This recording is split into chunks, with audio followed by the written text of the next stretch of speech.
Bien-aimés le Seigneur, je vous salue fraternellement au nom de Jésus-Christ, notre unique Seigneur, notre Maître et l'unique véritable Dieu créateur de toutes choses.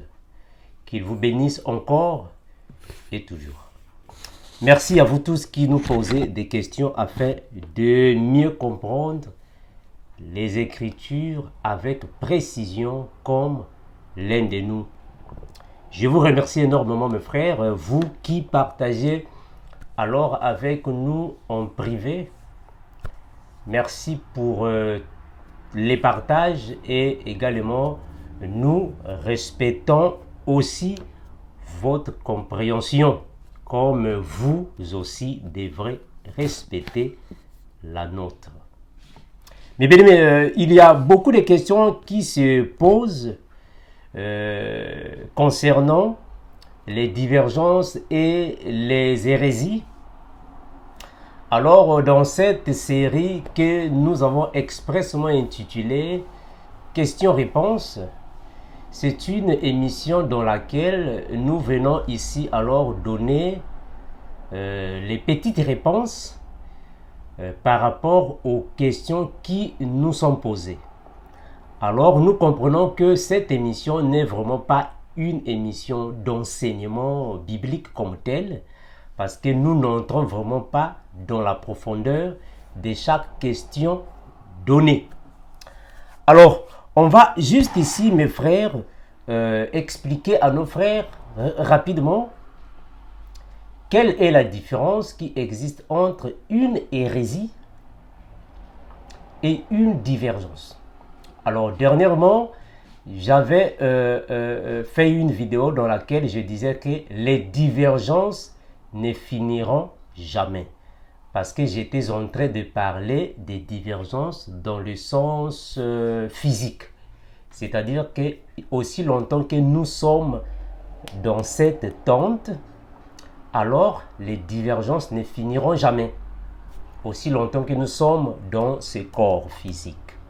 Mais nous comprenons que quand nous allons alors être changés, là ça sera une autre étape.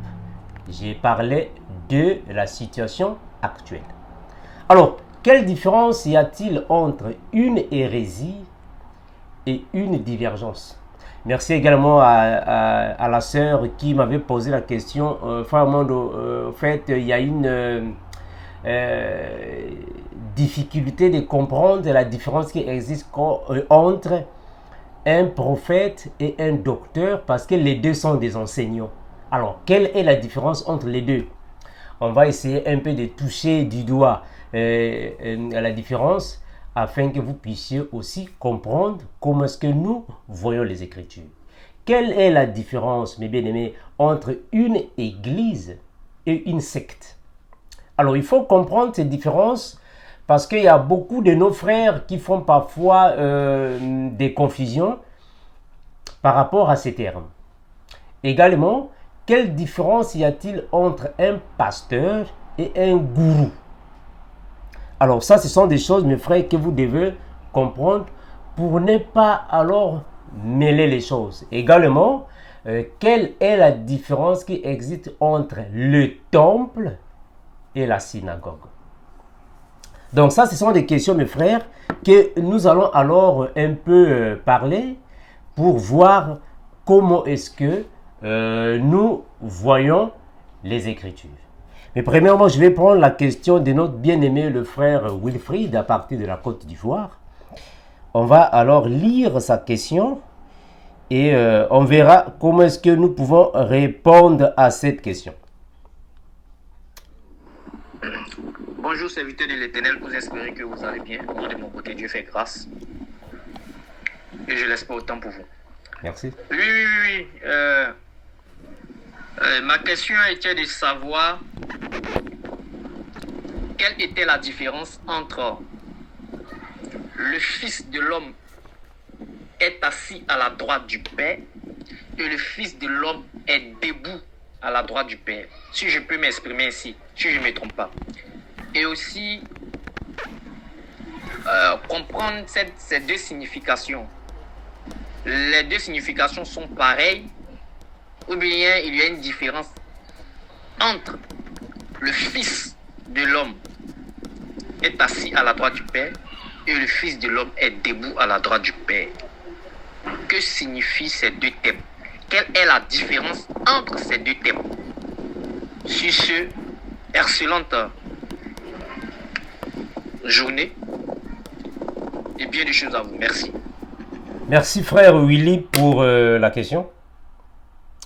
Mais bien aimé, nous croyons que nous sommes en train de donner une série dans laquelle expressément j'ai intitulé « Mieux comprendre le langage du Seigneur Jésus-Christ ». Alors, le Seigneur Jésus a dit que désormais vous verrez le Fils de Dieu assis à la droite du Père, ou le Fils assis à la droite de Dieu.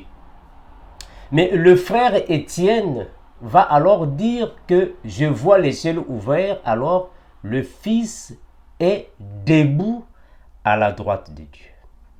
Bon mes frères, je vais revenir dans la série Mieux comprendre le langage du Seigneur Jésus, parce que là on va un peu plus entrer en profondeur pour expliquer en réalité quelle est la différence entre les deux termes. Jésus est assis à la droite de Dieu et Jésus est debout à la droite de Dieu. Donc, je vais réserver cette question pour la série Mieux comprendre, afin que j'entre encore plus en profondeur pour donner encore plus de détails. Donc, on va un peu patienter. Dès que le Seigneur nous donnera le temps, je reviendrai. Je prends la question suivante. Je vais revenir pour la question du frère Willy. Je vais revenir afin que ça soit uniquement toute la vidéo pour une seule question, afin que cela puisse nous aider de plus. Je prends la question du frère Lamine. Bonjour mon frère Amando, j'espère que tu te portes bien. Mon frère, je voudrais que tu nous expliques ce que signifie ce qu'a fait Élisée, dans 2 Rois 2, 18, 22. Qu'est-ce que Élisée a fait? Le prophète Élisée a fait quoi? 2 Rois 2,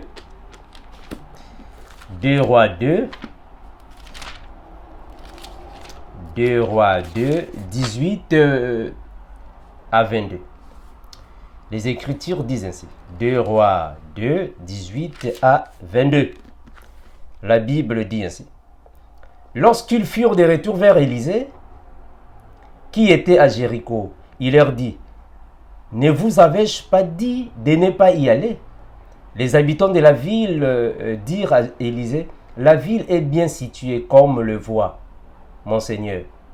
Mais l'eau est mauvaise et la terre ne produit rien.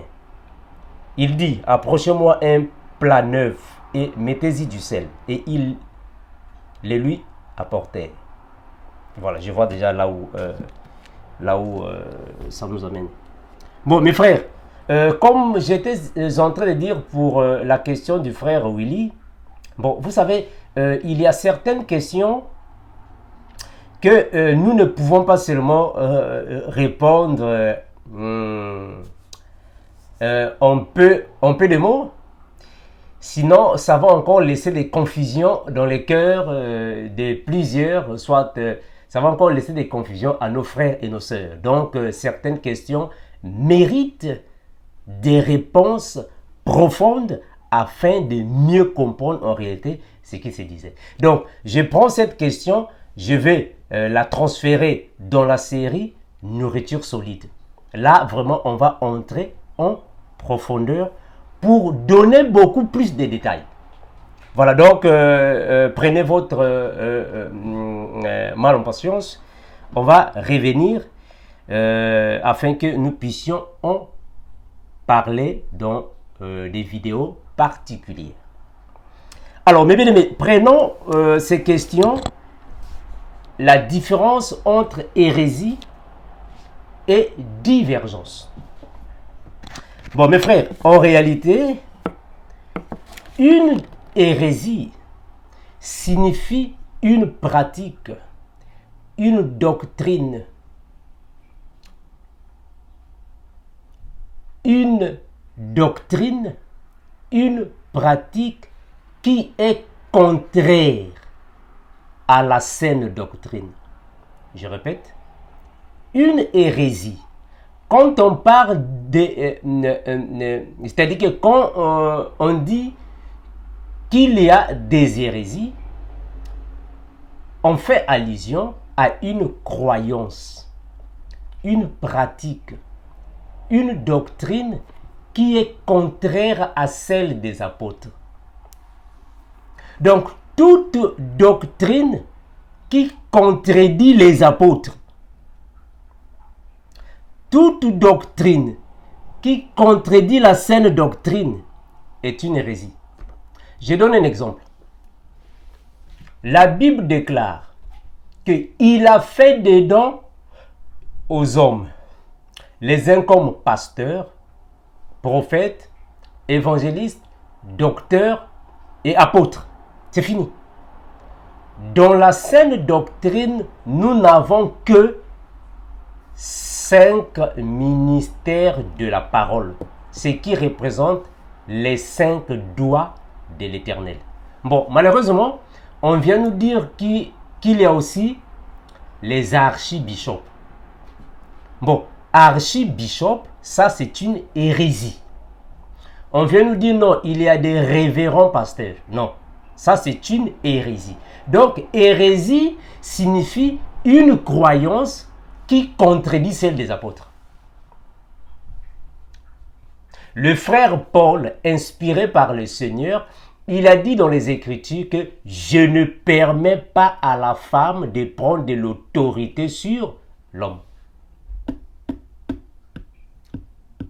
Le Seigneur, depuis le jardin d'Éden, il a dit à la femme, lui, il dominera sur toi.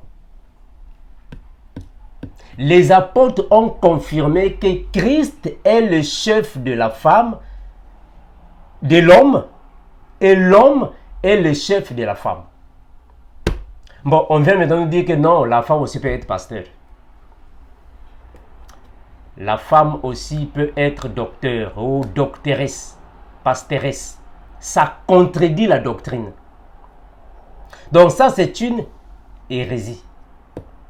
Donc une hérésie est une croyance qui contredit la croyance que nous avons en Christ. Ça contredit ça. On vient de vous dire que non, Marie de Magdala était la femme de Jésus. Ça contredit les Écritures. Donc, tout enseignement, toute doctrine, toute croyance et toute pratique qui contredit les apôtres est appelée hérésie. C'est une hérésie. Parce que ça contredit les apôtres. Parce que le frère Paul va confirmer dans les Écritures que vous avez été édifiés le fondement des apôtres et des prophètes. Alors, quand une personne contredit les apôtres et contredit les prophètes de la nouvelle alliance, je répète ça. Quand une personne contredit la doctrine, la saine doctrine, c'est là qu'on va parler de hérésie. Mais attention, c'est différent avec une divergence. La divergence, c'est quand la chose peut être écrite dans les Écritures, mais nous la comprenons différemment. C'est comme si on m'a posé la question, mais frère Armando, mais comment ça se fait-il que quelqu'un qui ne croit pas que Jésus, je crois que c'est la question que j'ai vue dans les commentaires de la vidéo dont j'ai parlé sur le conflit. Donc, on dit, quelqu'un qui ne croit pas que Jésus est Dieu, est-ce que c'est une divergence? Oui, c'est une divergence. Parce que la divergence, c'est quoi? La divergence, c'est comprendre d'une façon opposée aux autres à une chose qui existe dans les Écritures, telle que nous croyons que Jésus-Christ est à la fois le Fils et le Père. Là-bas au ciel, il n'y a que Jésus-Christ et les êtres spirituels. C'est-à-dire Christ, les anges, les archanges, les chérubins et les séraphins. Là-bas au ciel, il y a un seul Seigneur, un seul roi. Nous n'avons pas deux rois. Il y a un seul qui est là-bas au trône. Il est l'unique. Il n'y a pas deux. Il y a un seul. Bon, malheureusement, il y a certaines personnes qui pensent que non, il y a le Père et le Fils. Bon, ça en réalité, ce n'est pas une hérésie, mais c'est une divergence. Pourquoi? Mais parce que dans la Bible, le Seigneur Jésus lui-même, il a dit qu'il est le Fils. Puisque Jésus lui-même déclare qu'il est le Fils, mais lui-même aussi déclare qu'il est le Père, alors si quelqu'un croit que non, il est seulement le Fils, il n'est pas le Père, donc ce n'est pas une hérésie. C'est une divergence. Parce que dans la Bible, Jésus se présente comme le Fils. Jean 3,16 va confirmer ça. Car Dieu a tant aimé le monde, il a donné son Fils. Donc la Bible déclare que Jésus est le Fils. Et la Bible ainsi déclare qu'il est le Père. Mais donc nous qui croyons qu'il est à la fois le Père et le Fils, mais il y a d'autres personnes qui disent non, il est seulement le Fils, il n'est pas le Père. Donc on comprend que ça, ce n'est pas une hérésie, c'est une divergence. Je répète que une divergence signifie une opposition d'opinion, une opposition de compréhension, une opposition d'avis. C'est une divergence. Donc ce n'est pas une hérésie, à ne pas confondre. Ça va mes frères? À ne vraiment pas confondre. Alors, qu'est-ce que nous pouvons faire alors face aux hérésies et aux divergences? Attention. Face aux hérésies, le frère Paul nous a dit ainsi.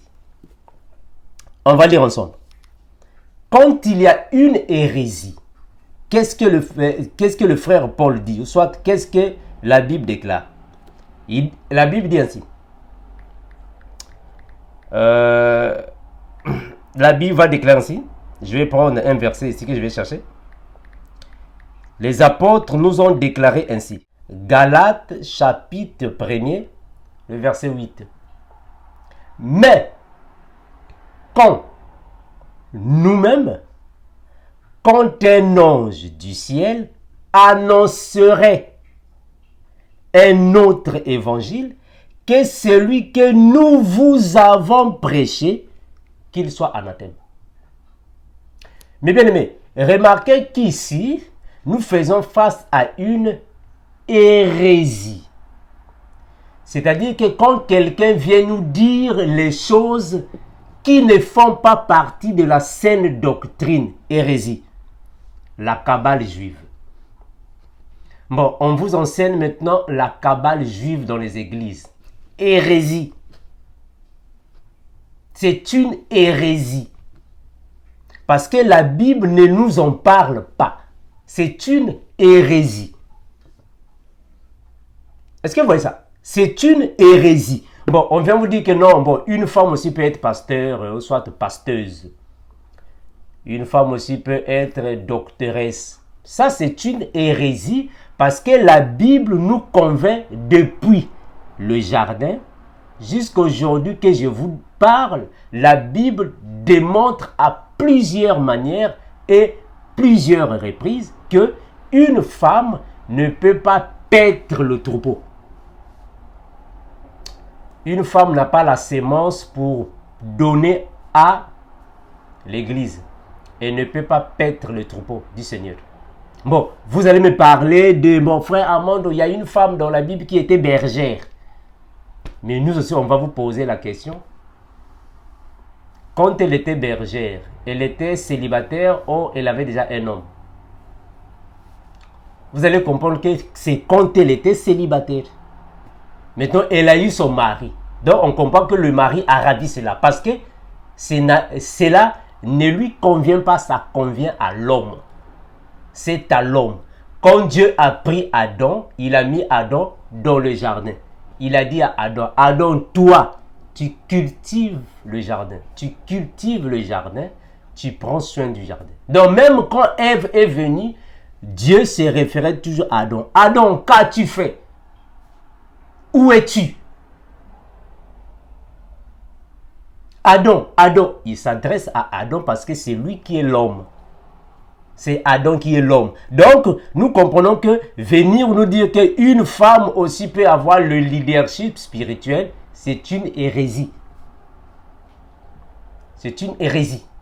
Donc, cela contredit l'évangile que les apôtres ont annoncé. C'est une hérésie.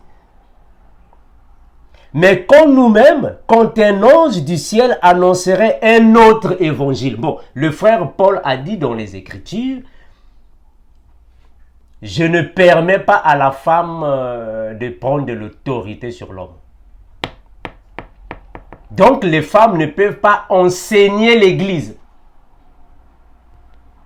Qu'elle écoute l'instruction dans toute la soumission.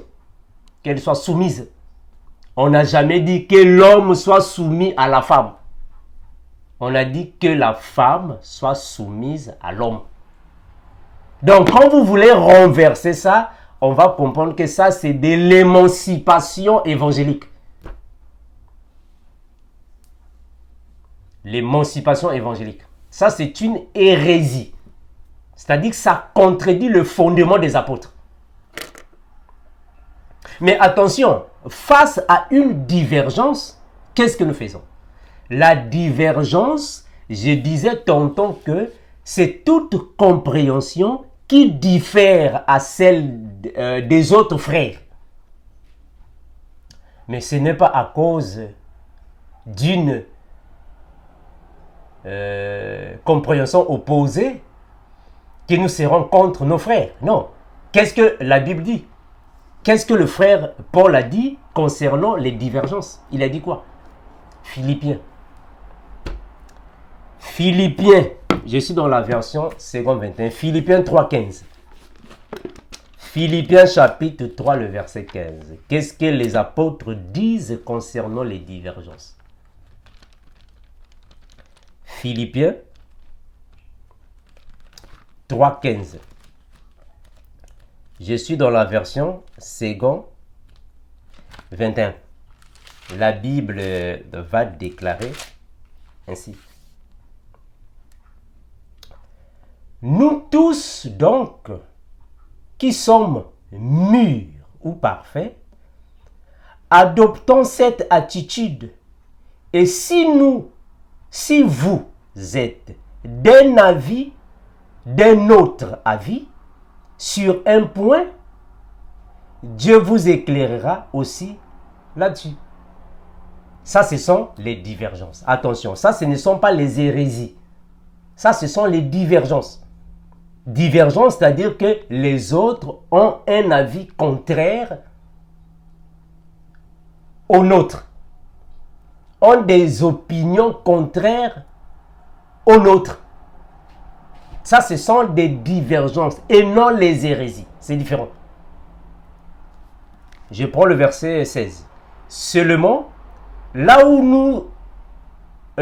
nous en sommes, marchons dans la même direction et vivons en plein accord. Je vais prendre ça dans la version Louis II. Philippiens 3,15. Ici, quand nous faisons face aux divergences. Philippiens 3,15. Les Écritures déclarent ainsi. 15 à 16. Philippiens 3, 15 et 16. Nous tous donc qui sommes parfaits, ayons cette même pensée. Et si vous êtes en quelque point d'un avis, contraire. Dieu vous éclairera aussi là-dessus. Seulement, au point où nous sommes parvenus, marchons d'un même pas. Mais regardez mes frères, au point où nous sommes parvenus, marchons d'un même pas. Oh, mais est-ce qu'on va marcher d'un même pas avec ceux qui enseignent la Kabbale juive dans l'église? Est-ce qu'on va marcher d'un même pas avec ceux qui enseignent que la polygamie n'est pas mauvaise? On peut devenir des polygames, ou soit on peut prendre une deuxième femme, pour mieux dire. Hein, mes frères? Non, on ne peut pas, on ne peut jamais marcher d'un même pas, alors qu'il y a de ceux qui disent des choses qui ne correspondent pas. Il y a même une église de papa et papa. Non, Dieu ne voit pas ça, Dieu ne voit que le cœur. Donc, un homme peut être dans le système de papa et papa. Ce que Dieu voit, c'est le cœur. Eux aussi, ils ont créé leur église. Alors, on va marcher d'un même pas avec eux? Non. Ça, ce sont des hérésies. Donc, tous ceux qui sont dans les hérésies, on ne peut pas marcher d'un même pas. Parce qu'on n'a pas le même évangile. Non, on n'a pas le même évangile. Parce que vous contredisez l'évangile. Mais celui qui a des divergences avec nous, on peut marcher de même pas concernant quelques points, mais on a quelques points d'opposition sur quelques sujets, quelques situations. Est-ce que vous voyez ça? Je prends Actes des Apôtres. Regardez, Actes des Apôtres, chapitre 15. Actes des Apôtres, le chapitre 15, je suis dans la version Louis II. Actes des Apôtres, chapitre 15, le verset 1er. Regardez ce qui se passe. Quelques hommes venus de la Judée, c'est-à-dire les Juifs, enseignaient les frères en disant que si vous n'êtes pas circoncis selon le rite de Moïse, vous ne pouvez pas être sauvés. Paul et Barnabas eurent avec eux un débat et une vive discussion. Et les frères décidèrent que Paul et Barnabas et quelques-uns de leurs monteraient alors à Jérusalem vers les apôtres et les anciens pour traiter cette question. Donc, ils avaient une divergence entre les frères juifs, c'est-à-dire de la Judée, et les croyants des autres contrées, et le frère Paul et Barnabas les a affrontés. Qu'est-ce qu'ils ont fait? Ils sont tous partis à Jérusalem vers les apôtres afin de traiter la situation. Et comment est-ce que la situation avait été traitée? On a traité la situation. Ceux-là sont partis vers les païens. Ceux-là sont restés vers les juifs. Donc, on peut avoir des divergences, c'est-à-dire des points, c'est-à-dire des avis opposés. C'est tout à fait normal. Et on peut toutefois marcher ensemble. Là où nous avons quelques avis contraires, le Seigneur nous éclairera. Mais quand même, nous ne sommes pas des ennemis. Quand même, nous ne sommes pas des personnes qui doivent nous considérer comme bon, vous prêchez un autre évangile, partez là-bas. Non, non, non, non. On a des divergences. On a quelques points là où nous ne nous entendons pas bien, mais cela ne signifie pas dire que non, vous irez en enfer. Non, c'est pas ça. C'est différent avec les hérésies. Avec les hérésies, c'est différent. Psaume. Nous sommes dans Psaume, mes frères. Regardez Psaume. Psaume chapitre 11. Prenons le verset 3. Psaume 11, 3. Je suis dans la version Louis II. Psaume 11, 3. Les Écritures disent ainsi. Quand les fondements sont renversés, le juste, que ferait-il? Quand les fondements sont renversés, bon, le juste, que ferait-il? C'est la même chose que le frère Paul va dire. Prenons 2 Timothée. 2 Timothée 2, 19. 2 Timothée 2, 19. Le frère Paul va dire ainsi. 2 Timothée 2, 19. Néanmoins, le solide fondements de Dieu restent debout. Avec ces paroles qui lui servent de sceau. Le Seigneur connaît ceux qui lui appartiennent et quiconque prononce le nom du Seigneur Jésus, qu'il s'éloigne de l'iniquité. Or, nous comprenons que l'iniquité n'est pas seulement le péché. Je pèse sur ça. L'iniquité n'est pas seulement le péché. Je répète.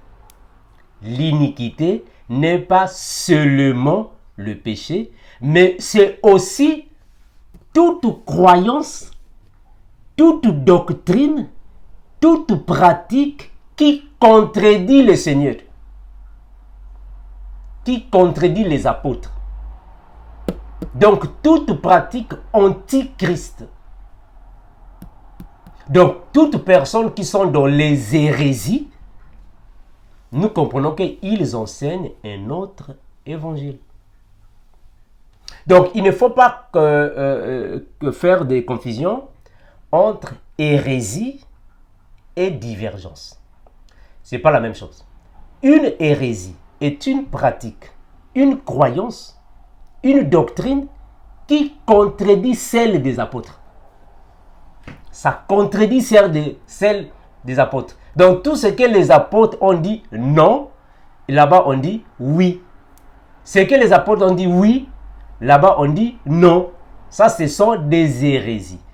Mais une divergence signifie que nous ne voyons pas les choses, ou soit nous ne comprenons pas les choses de la même manière avec X ou Y. Donc, on a des avis contraires. Ça, ce sont des divergences. Ça va, mes frères, à ne pas confondre. Mais on ne va pas se faire des ennemis à cause des divergences. Non, c'est pas ça. Donc, nous croyons que le Seigneur a donné l'évangile de la grâce. Les apôtres ont propulsé l'évangile. Mais nous tous, nous ne comprenons pas les choses de la même manière. Donc, ça, ce sont les divergences. À ne pas confondre. Hein, mes frères, à ne pas confondre. Alors, mes bien-aimés, une question qui est posée, c'est celle de savoir quelle est la différence qui existe entre un docteur et un prophète. Bon, mes bien-aimés, comprenons que nous avons 5 ministères de l'enseignement: apôtre, prophète, pasteur, docteur, évangéliste. Ce sont les enseignants. Mais sauf que tous ces enseignants, selon la doctrine des apôtres, tous ces enseignants ne sont pas pareils par rapport aux révélations, à la profondeur et aux dons. Parce qu'en réalité, c'est le docteur qui est beaucoup plus dans la profondeur de l'enseignement. Le prophète également aussi est dans la profondeur de l'enseignement, mais il y a une différence entre le docteur et le prophète. La différence, c'est quoi? Mes frères, c'est comme si je prenais un charpentier et un menuisier. Quelle différence faites-vous là entre les deux? Un charpentier et un menuisier. Regardez que le charpentier peut faire tout ce que le menuisier fait. Le menuisier également, il peut faire ce que le charpentier fait. Mais il y a quelques spécialités. Il y a quelques particularités entre les deux. Il y a quelques particularités. C'est la même chose si on disait entre un élève et un étudiant. Bon, un élève et un étudiant. On comprend que les deux sont sur le banc de l'école, les deux sont des apprentis. Mais sauf qu'il y a quelques particularités par rapport aux deux. Vous savez. Alors, le docteur et le prophète, quelles sont les différences. Ici, je suis en train de prendre seulement les choses de base afin que vous puissiez avoir une idée. Le docteur, premièrement, c'est celui qui marche avec les quatre pattes. La révélation, la doctrine, la prophétie, la connaissance. Mais attention, le docteur, lui, il reçoit les inspirations du Seigneur pour entrer en profondeur des Écritures. Le docteur, lui, il a cette grâce de recevoir les inspirations du Seigneur afin d'expliquer les Écritures. Le docteur a cette facilité, a cette grâce, a ce don d'expliquer les Écritures dans les quatre dimensions. Mais attention, le prophète, lui, il ne s'arrête pas seulement aux explications des Écritures. Le prophète, c'est qui fait la différence avec le prophète. C'est le don des prophéties. Mais attention, un docteur de l'évangile peut aussi avoir le don des prophéties. Mais sauf que le prophète est beaucoup plus avancé dans ce domaine. Parce qu'on ne peut jamais être prophète sans avoir le don des prophéties. Ça n'existe pas. Ça n'existe pas. Bon, malheureusement aujourd'hui, il y a beaucoup de gens qui se disent, bon, moi je suis prophète, mais il n'a pas le don des prophéties. Un prophète, c'est qui le caractérise. 1 Corinthiens 13, le verset 2. 1 Corinthiens 13, le verset 2. Et quand j'aurai le don des prophéties, la science de tous les mystères et toute la connaissance, quand j'aurai même la foi jusqu'à transporter des montagnes et je n'ai pas la charité, je ne suis rien. Je vais prendre ça dans la version Good News Translation, 1 Corinthiens 12. 1 Corinthiens chapitre 12. Non, pardon, 13. Je voulais dire. 1 Corinthiens 13, le verset 2. 1 Corinthiens 13, le verset 2. Les Écritures déclarent ainsi. Je pourrais transmettre des messages reçus des dieux. Voilà. Je vais d'abord m'arrêter là afin de mieux expliquer. Regardez. Ici, on dit je pourrais transmettre des messages reçus des dieux. Bon, mes frères, il y a une différence entre les messages écrits et les messages reçus directement du Seigneur. Il y a une différence. Le docteur, lui, il décortique les écrits. Le docteur, c'est celui qui a reçu le don, qui a reçu la grâce d'expliquer en long et en large, dans sa profondeur, donner la précision des Écritures, c'est-à-dire la prophétie écrite. Donc lui, il a l'inspiration, la grâce d'expliquer les Écritures, l'enseignement, entrer en profondeur. Mais ce qui le caractérise avec le prophète est que le prophète, lui, il ne s'arrête pas seulement avec les écrits. Le prophète aussi peut recevoir du Seigneur par la voix audible les messages de Dieu. Donc le don des prophéties, c'est la chose qui caractérise, ou soit qui met une forte différence entre le prophète et le docteur. Mais en réalité, les deux sont des enseignants. Les deux entrent en profondeur. Mais le prophète, lui, il s'attarde dans la prophétie. Le prophète, lui, attention, ici je parle de celui qui a le ministère prophétique. Il ne s'agit pas de celui qui dit « Dieu m'a dit, Dieu m'a dit, Dieu m'a dit ». Non, non, non, non. Moi, je parle de celui qui a le ministère prophétique. C'est-à-dire que c'est lui qui enseigne le peuple. Donc, le prophète, il est premièrement un enseignant des Écritures, la prophétie écrite, et il est aussi enseignant de la prophétie orale. Parce qu'on ne peut jamais être prophète, mais on n'a pas le don des prophéties. Ça n'existe pas. Non. Un prophète doit obligatoirement connaître les choses mystérieuses. Le prophète a la capacité de voir les choses. Donc, si quelqu'un ne voit rien, il n'écoute rien, il est prophète comment?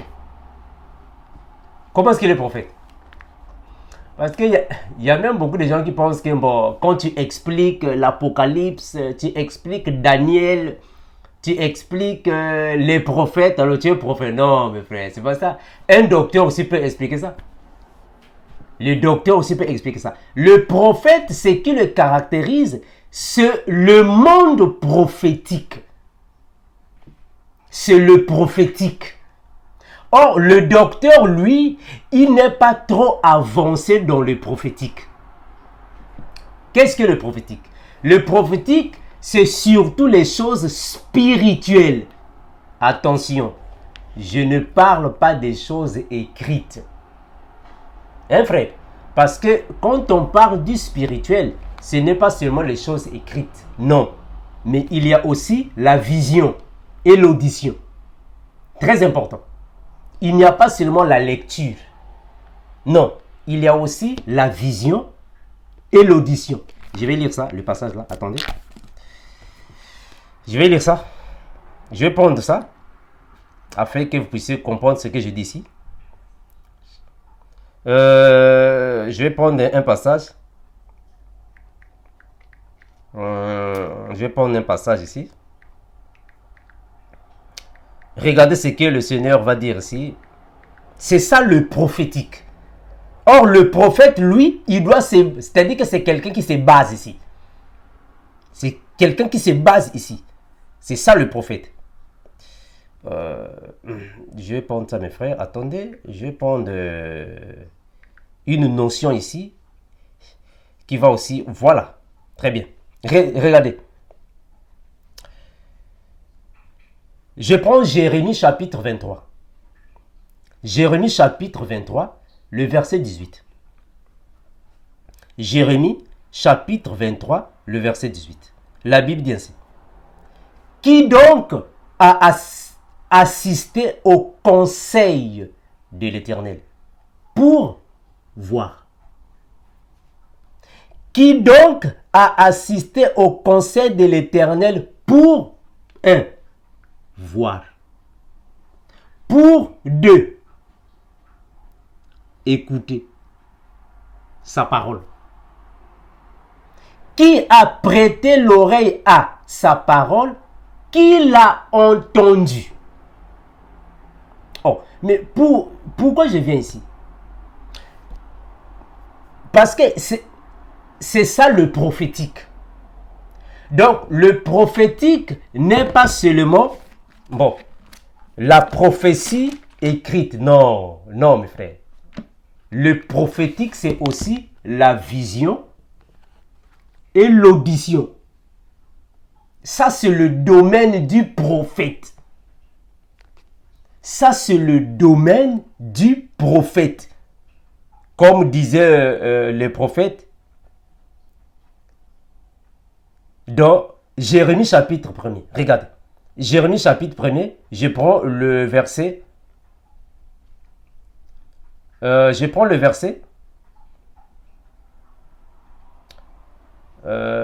Attendez, je prends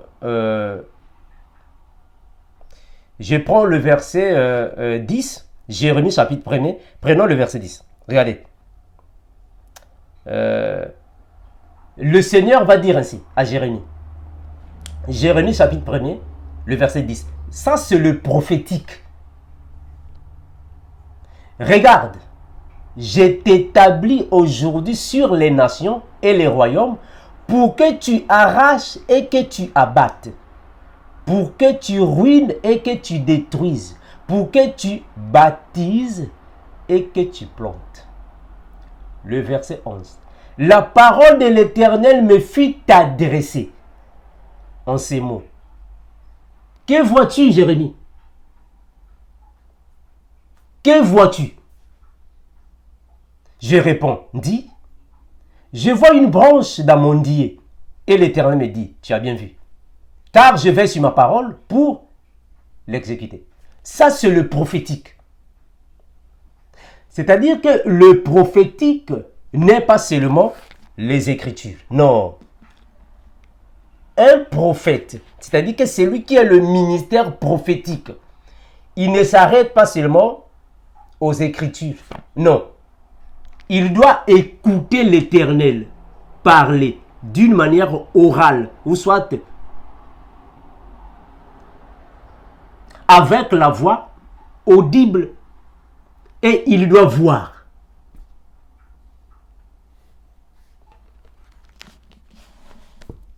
Donc, il prend la prophétie orale et la prophétie écrite et il explique à l'Église. Ça, c'est le prophète. Donc, il n'est pas seulement un enseignant des Écritures, non. Il n'est pas seulement un enseignant des messages écrits, mais il est aussi enseignant des messages reçus directement de Dieu. Ça, c'est le prophète. Alors, c'est ça qui crée alors ou qui met la différence, qui marque la différence entre le docteur et le prophète. Les deux sont les enseignants. Les deux ont des inspirations. Les deux vont dans la profondeur.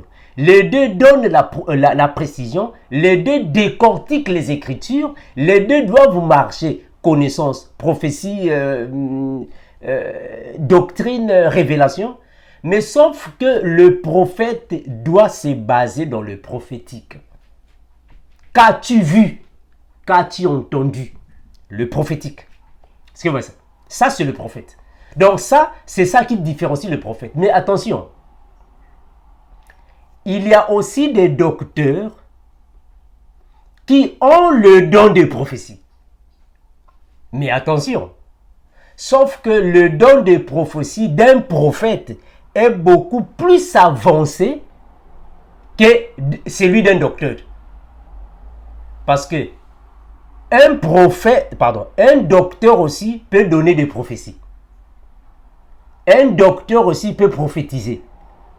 Mais sauf que le prophète, lui, c'est son domaine. Alors, on ne va jamais appeler un docteur qui prophétise docteur prophète. Non. Comme on fait dans vos églises.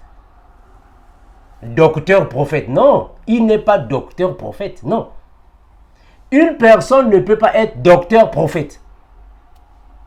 Oh non, évangéliste apôtre. Non, mes frères. Il ne faut pas confondre les choses comme ça. Non. Moi, je suis docteur, mais j'ai le don de prophétie. Je peux prophétiser, mais je ne suis pas docteur prophète. Non. Ça, c'est le domaine du prophète. Il est plus avancé dans ces domaines-là. Est-ce que vous comprenez, mes frères? Je vais lire. Je vais continuer de lire. J'étais dans 1 Corinthiens chapitre 13, le verset 2. La Bible dit ainsi. Je pourrais transmettre des messages reçus de Dieu. Les messages reçus de Dieu. Ça va directement de Dieu. Posséder toute la connaissance et comprendre tous les mystères. Tous les mystères, je pourrais voir continuer. Donc, le prophète, c'est celui qui a reçu la grâce de comprendre le monde mystique. Mes frères, vous savez, je dois vous dire une chose.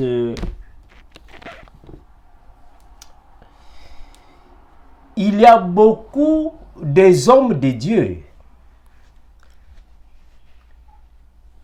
qui ne connaissent pas le monde spirituel. C'est-à-dire que le spirituel, c'est un don. C'est le don des prophéties. Et dans le don de prophétie, tous n'ont pas les mêmes dimensions. Alors le prophète, lui, c'est son domaine. C'est là que Dieu l'a placé. Alors quand vous voyez aujourd'hui quelqu'un qui se dit « Je suis prophète », mais il s'arrête seulement à la Bible.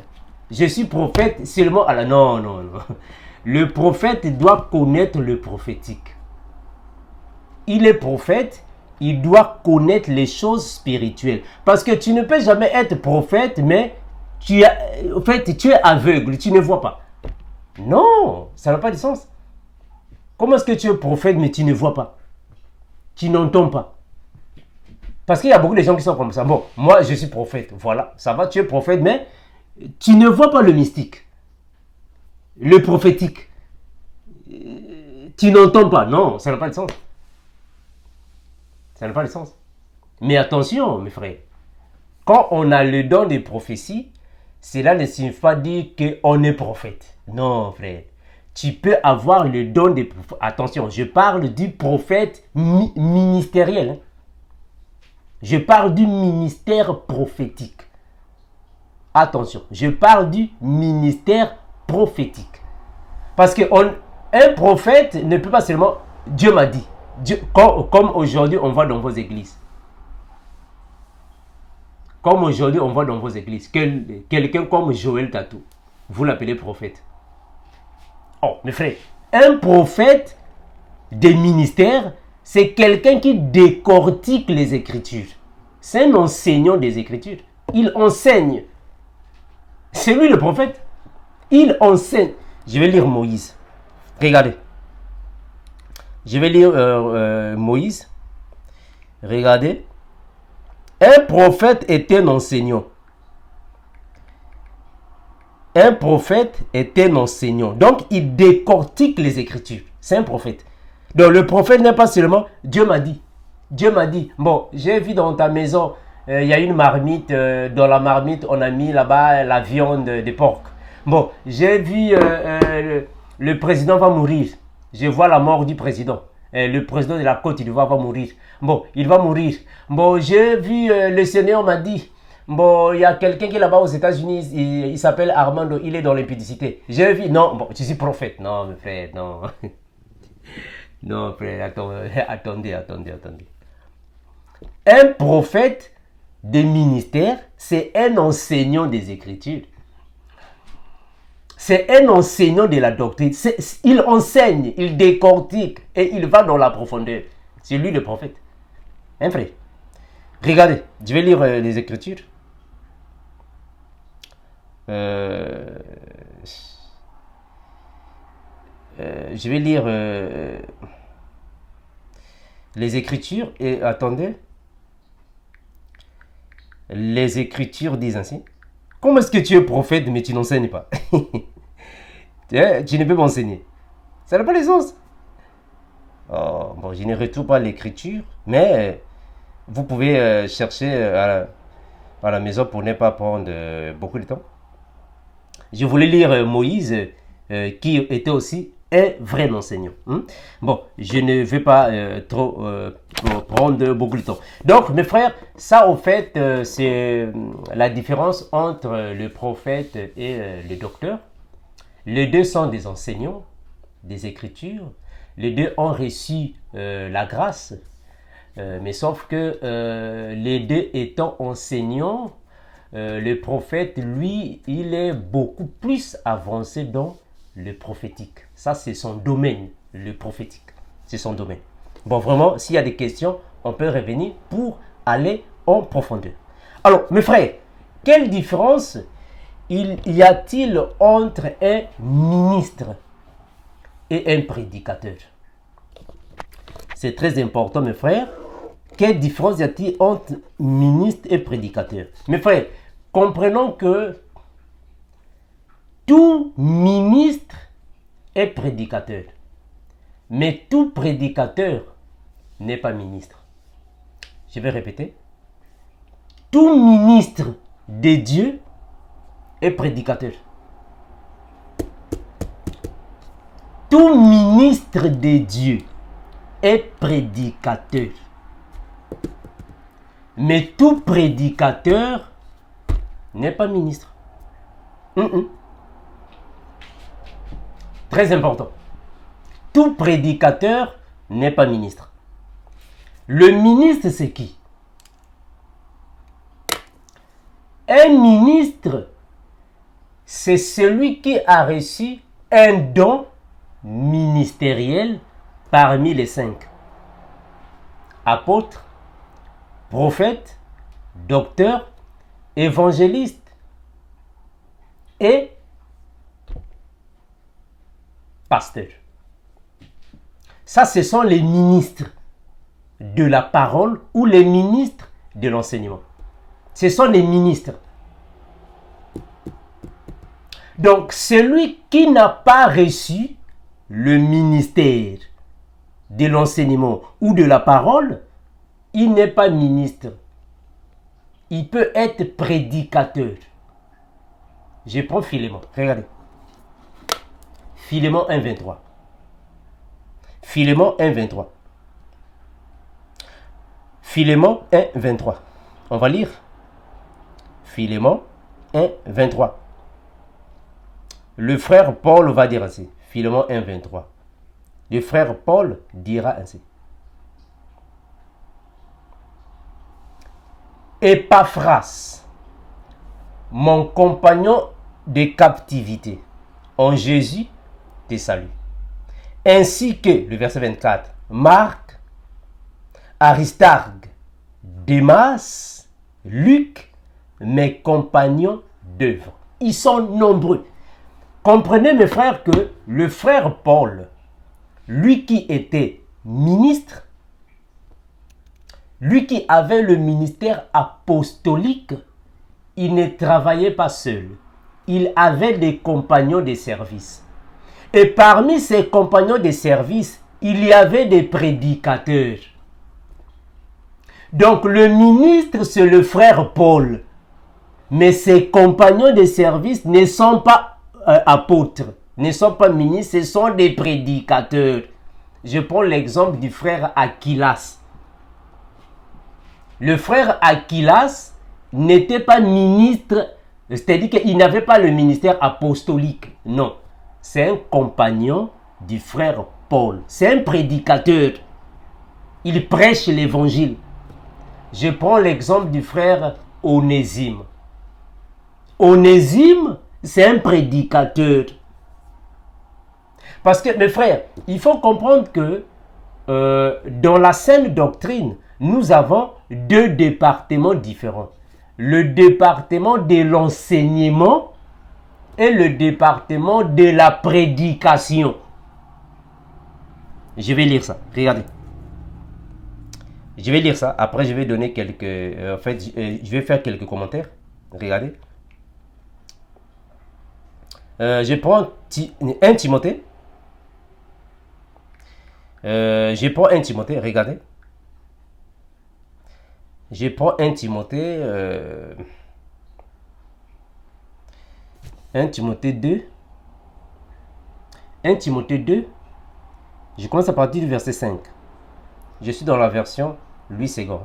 1 Timothée 2. Je commence à partir du verset 5. La Bible dit ainsi. Car il y a un seul Dieu, aussi un seul médiateur entre Dieu et les hommes, Jésus-Christ homme, qui s'est lui-même donné, continué, je prends le verset 7. Et pour lequel j'ai été établi prédicateur et apôtre. Prédicateur et apôtre. Donc, il est prédicateur. Il est apôtre. Voilà pourquoi j'étais en train de dire, un ministre est automatiquement un prédicateur. Mais un prédicateur n'est pas automatiquement un ministre. Il doit avoir ou recevoir du Seigneur le ministère. Je vais prendre un passage ici. Je suis dans 1 Timothée 5. Je prends 5, 17. 5, 17. 1 Timothée 5, 17. Écoutez ce que le frère Paul dit à Timothée. 1 Timothée 5, 17. que les anciens qui dirigent bien soient jugés dignes d'un double honneur, surtout ceux qui travaillent à la prédication et à l'enseignement. Ceux qui travaillent à la prédication et à l'enseignement. Mes frères, je vais expliquer en fait une chose. Regardez. Vous savez, ici, on peut expliquer ça de cette manière. Parce que le frère Paul dit que la nature elle-même ne vous enseigne-t-elle pas. Ah, donc on comprend qu'on peut prendre quelques exemples de la nature, de la vie courante, afin d'expliquer. Écoutez, quand le frère Paul dit ceux qui travaillent à la prédication et à l'enseignement, parce qu'ils ne sont pas pareils. Parce que, remarquez une chose, on peut travailler dans une ambassade, mais on n'est pas ambassadeur. Je répète ça. Quelqu'un peut travailler dans une ambassade, mais il n'est pas ambassadeur. Il travaille à l'ambassade, mais il n'est pas ambassadeur. Quelqu'un peut travailler dans un royaume, mais il n'est pas roi. Non. Donc, le fait de travailler à l'enseignement, on n'est pas ministre. Ce n'est pas parce que tu travailles dans l'enseignement et tu es ministre. Non. C'est pas ça, frère. C'est comme si quelqu'un qui travaille en banque. Travailler en banque ne signifie pas dire tu es banquier. Non. Tu peux travailler en banque, mais tu es jardinier. Mais tu travailles en banque. Est-ce que vous voyez ça? Ce n'est pas parce que quelqu'un va travailler dans les plateformes en mer, alors il est ingénieur en pétrole. Non, frère. Tu peux être cuisinier. Donc, quelqu'un qui travaille dans le ministère apostolique n'est pas apôtre. Non. Tu peux travailler dans un ministère apostolique, mais tu n'es pas apôtre.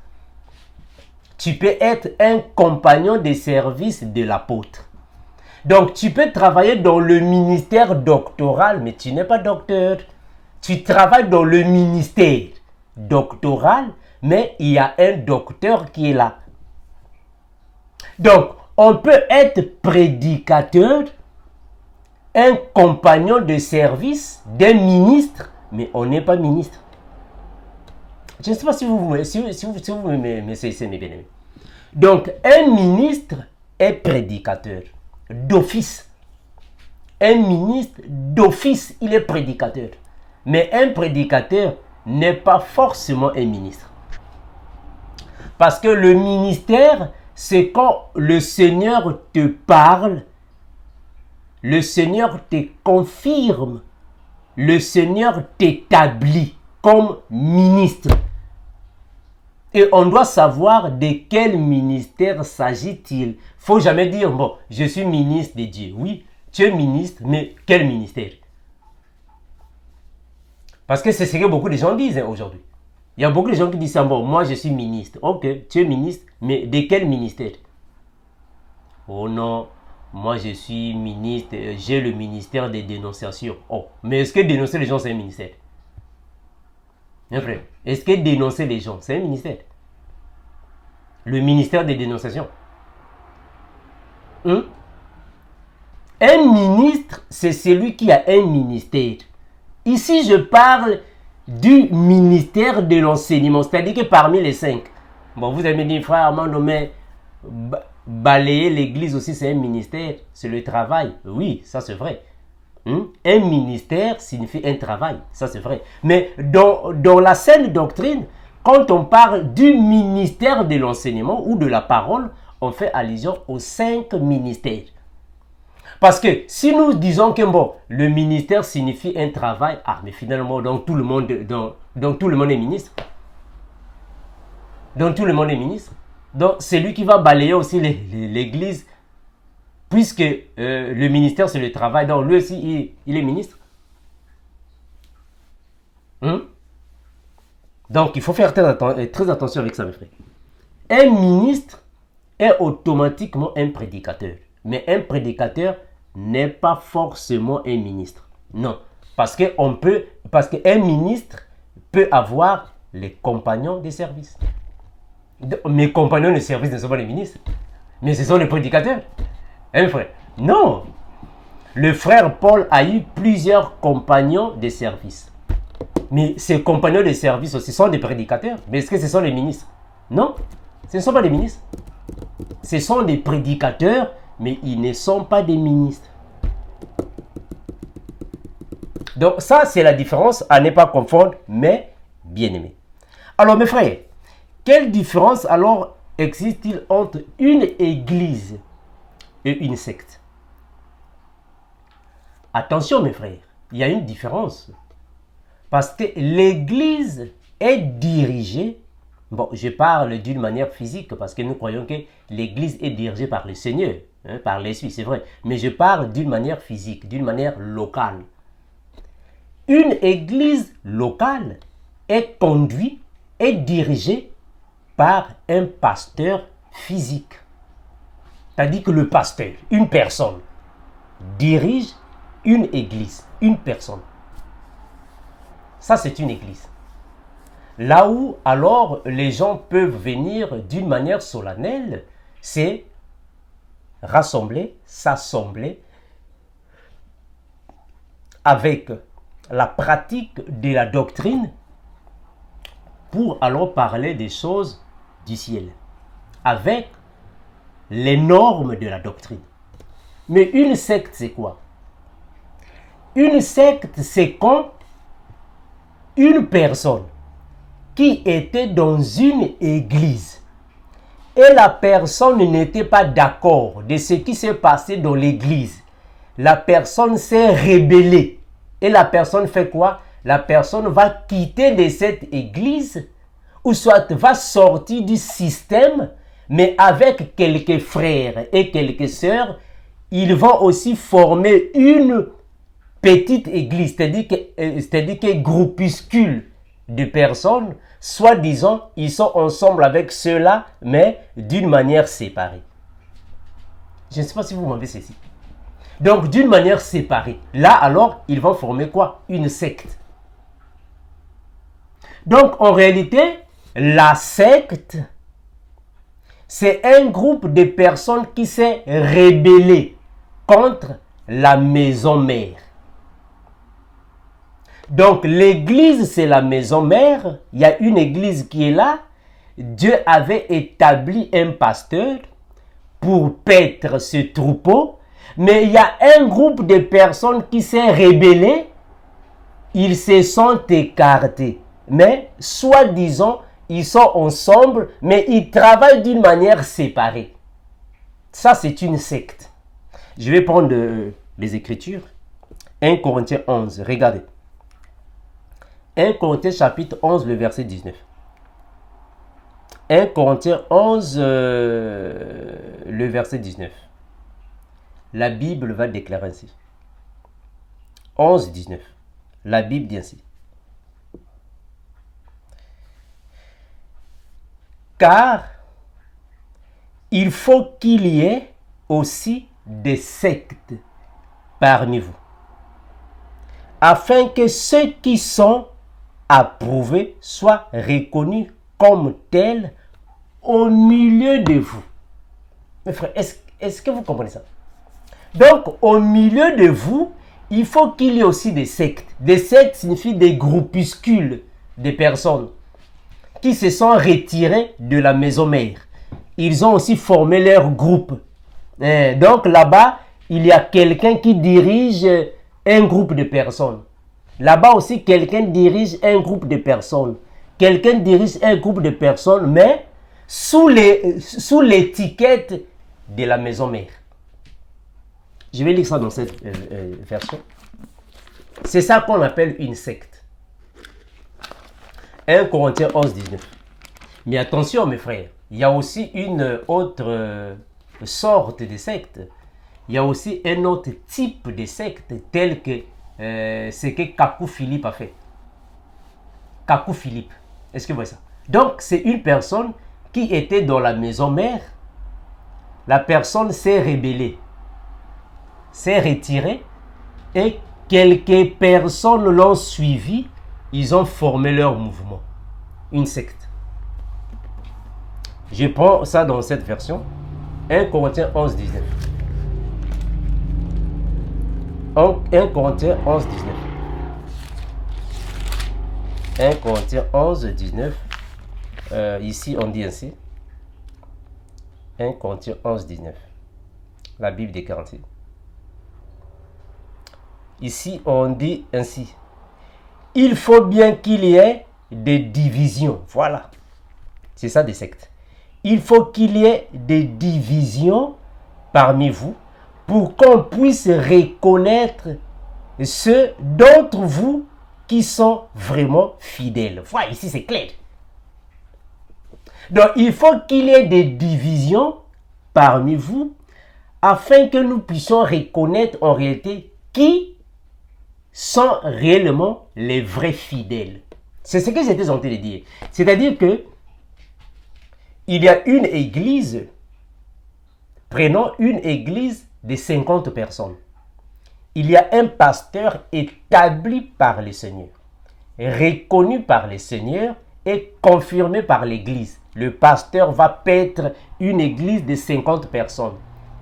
Ils vont commencer d'œuvrer. Après quelques temps, un frère va sortir. Il va dire non, bon, moi, je suis contre ça, je suis contre ça, je suis contre ça, non. Je suis contre ça, je suis contre ça. Qu'est-ce qu'il va faire? Il va se retirer et il va prendre quelques membres. C'est-à-dire que bon, quelques membres vont suivre le frère en question. Et aussi, qu'est-ce qu'ils vont faire? Ils vont aussi former leur groupuscule. Mais, ils gardent le même nom de l'église maison mère. Ça, on appelle ça une secte, une division. Les autres aussi vont aller là-bas. Ils vont former leur groupe. Les autres vont former un groupe, mais c'est la même église. Est-ce que ça, on appelle ça des sectes, des divisions. Cela arrive souvent dans beaucoup des églises, ou presque la majorité des églises, à cause de plusieurs choses qui se passent. La jalousie, l'hypocrisie, plusieurs choses, plusieurs. Il y a toujours quelques personnes, bon, qui sont avec les autres. Il est venu avec les autres, mais après, il va se retirer, il va former son mouvement. Il forme son mouvement, mais apparemment, bon, nous sommes toujours ensemble, mais ici, il forme un groupe. Secte. Ça, ce sont des sectes. Mais donc, mes frères, quelle différence y a-t-il entre un pasteur et un gourou? Actes des apôtres. Actes des apôtres, chapitre 20, le verset 30. Acte 20, 30. Acte 20, 30. Les Écritures déclarent ainsi. Acte 20, 30. Acte 20, 30. La Bible dit ainsi. Et qu'il s'élèvera. Je commence à partir du verset 29 afin que... Non, prenons... Voilà. Prenons le verset 29 afin que ça soit encore clair. Ou le verset 28. Acte, chapitre 20. Regardez. Le verset 25. On va descendre afin que ça soit encore clair. Actes des apôtres, chapitre 20, le verset 25. Et maintenant, voici. Je sais que vous ne verrez plus mon visage. Vous tous au milieu desquels j'ai passé en prêchant le royaume de Dieu. C'est pourquoi je vous déclare aujourd'hui que je suis pur du sang de vous tous, car je vous ai annoncé le conseil de Dieu, sans en rien cacher. Je vous ai annoncé le conseil de Dieu, sans rien cacher. Attention, dernièrement, dans quelques minutes passées, je vous ai parlé, j'ai pris le passage de Jérémie qui parlait du conseil de Dieu. Le conseil de Dieu, c'est le spirituel. Ça, c'est le spirituel. Parce qu'il faut comprendre que le frère Paul avait aussi le don des prophéties. Ça va mes frères? Le frère Paul avait le don des prophéties. Le frère Paul, il était rempli du don des prophéties. Donc, il pouvait écouter et voir. Très important. Alors, je continue. Je sais qu'il s'introduira parmi vous, après mon départ, des loups cruels, qui n'épargneront pas les troupeaux, et qu'il s'élèvera du milieu de vous des hommes qui enseigneront des choses pernicieuses. Ça sont les sectes. C'est-à-dire que du milieu de vous, il y a des personnes qui vont quitter le système. Ils vont quitter le système, alors ils vont déformer les choses de leur côté. Ils vont former des divisions, des sectes. Pour entraîner les fidèles après eux. Pour entraîner les fidèles après eux. Pour aller faire quoi? Mais former des sectes.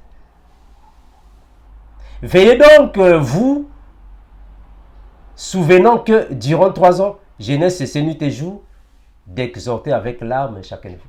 Continuez les Écritures. Mes frères, le gourou est le pasteur. Le pasteur, c'est celui que Dieu a établi, comme je vous ai dit. Dieu l'a établi pour paître le troupeau. Dieu a réellement parlé avec lui. Dieu l'a réellement établi pour paître son troupeau. Mais le gourou, c'est un chef spirituel. C'est-à-dire que quelqu'un qui croit avoir des pouvoirs surnaturels. Quelqu'un qui croit être avancé dans le spirituel. Et qu'est-ce qu'il va faire? Il va créer alors son système, son groupe à lui. En créant son groupe à lui, il va chercher maintenant de s'éloigner des autres afin de créer à son tour un groupe. Le groupe va avoir son idéologie. Le groupe va avoir sa pensée, son système. C'est-à-dire qu'il va créer sa marque à lui. Et ces groupes de personnes, comme le frère Paul a dit, ils vont traîner les disciples après eux. C'est pour alors leur inculquer sa façon de voir les choses. C'est pour leur inculquer son style, son éthique, son idéologie, sa façon de voir les choses. Donc, il va leur inculquer cela. Et ils sont nombreux, comme aujourd'hui, vous voyez avec les branhamistes. Les branhamistes. Ils sont nombreux, mes frères. Ils sont, même dans les églises, ils sont nombreux. Voilà pourquoi aujourd'hui, vous voyez, il y a plusieurs églises. Bon, c'est une seule église, mais il y a beaucoup de divisions. Une seule église, mais il y a beaucoup de divisions. Bon, le pasteur là est avec ses disciples. Celui-là est avec ses disciples là-bas. Celui-là est avec ses disciples. Celui-là est avec ses disciples. Donc, chacun a ses disciples, mais tous, soi-disant, sont dans une même église.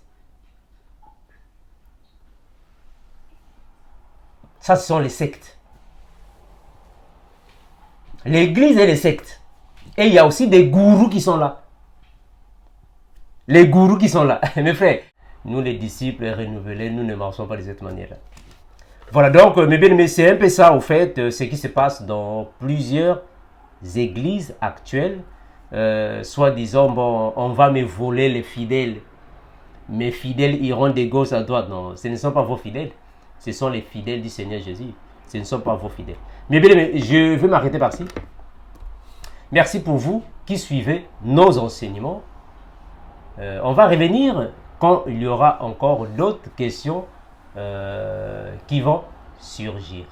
Soyez fortifiés et demeurez dans la paix du Seigneur Jésus-Christ, notre unique Seigneur, unique Maître, unique époux, unique véritable Dieu, créateur du ciel, de la terre, de la mer, et tout ce qui se trouve. Merci. Ciao.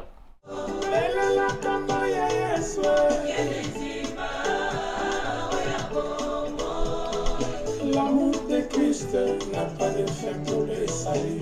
Et c'est pour qui ne manque jamais autant de la détresse. À lui soit le règne, la puissance et la gloire à jamais. Elle est la campagne Yesu.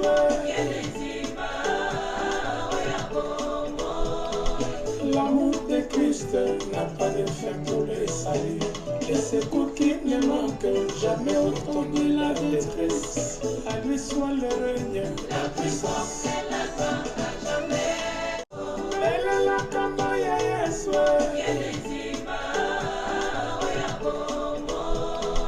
L'amour de Christ n'a pas de fin pour les saluts. Et c'est pour qui ne manque jamais autant de la détresse. À lui soit le règne, la puissance.